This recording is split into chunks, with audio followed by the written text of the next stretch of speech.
We got a call one day, it was again like January, February, really cold outside in Roanoke. And we get a call for a guy that has gone missing, and he's in his 80s, and he has dementia. That's nobody's bad guy. So we get this call, a bunch of us get to go over there because there's nothing going on. It's too early in the morning, everybody's asleep. So we get like 7 of us over there.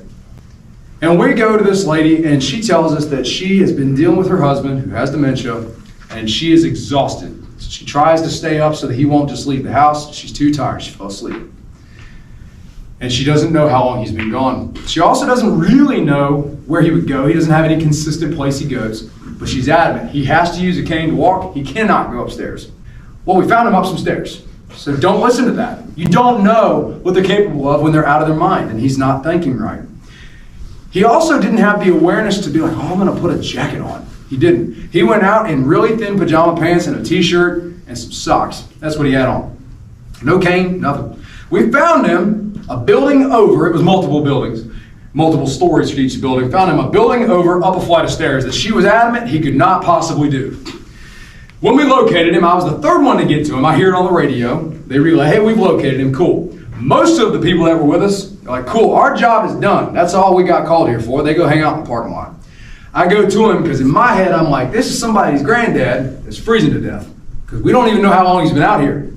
And just because you found him doesn't mean he's good to go.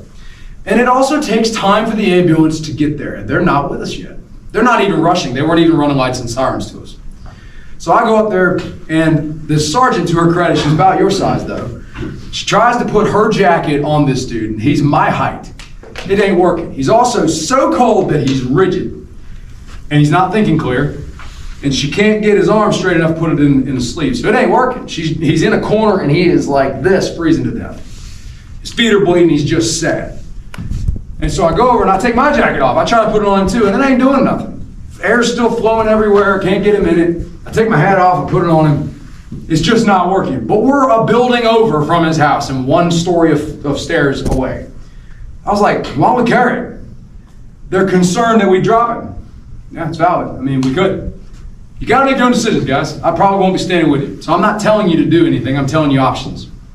With this guy, I told these 2 other people, I was like, y'all keep him from falling off me, and I'll carry him, and we'll get him that much closer to what will actually keep him alive. In this case, heat. So they agreed. So I go to throw this dude up. He didn't roll over you like normal because he's so stiff. So he's rigid, he's hard to hold. I get him up, and they had to help me kind of throw him up a little bit. And we worked together as a team. I got him down a flight of stairs. I had to stop almost in front of the other officers that are hanging out in the parking lot to get him up on me again. They did not come to help. They didn't go get a door for me, nothing. It's not me trying to trash them. That's me telling you, do not count on other people coming to save your life. That's not how you need to work. You need to function out of the mindset that I can only affect what my response is. You can't force feed someone else what to do. I tried that. I tried my best to convince my coworkers it was worth doing. It did not matter. It mattered to me, so I had to do what I knew was right.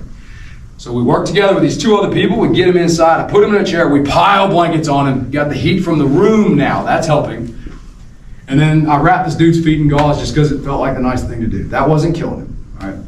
EMS gets there. Yes, he's dangerously hypothermic. They take him to the hospital. He lived though. Don't get it in your head that you set these landmark moments of like, I will do this every time and I will never do that. It doesn't work. What I would recommend doing is having the conviction, and at least for me it was spiritual, that I will do something. Something's always better than nothing. That might be talking to people. That might be praying with them. Or it might be putting a tourniquet on. We do something, it's going to be better than nothing. All right?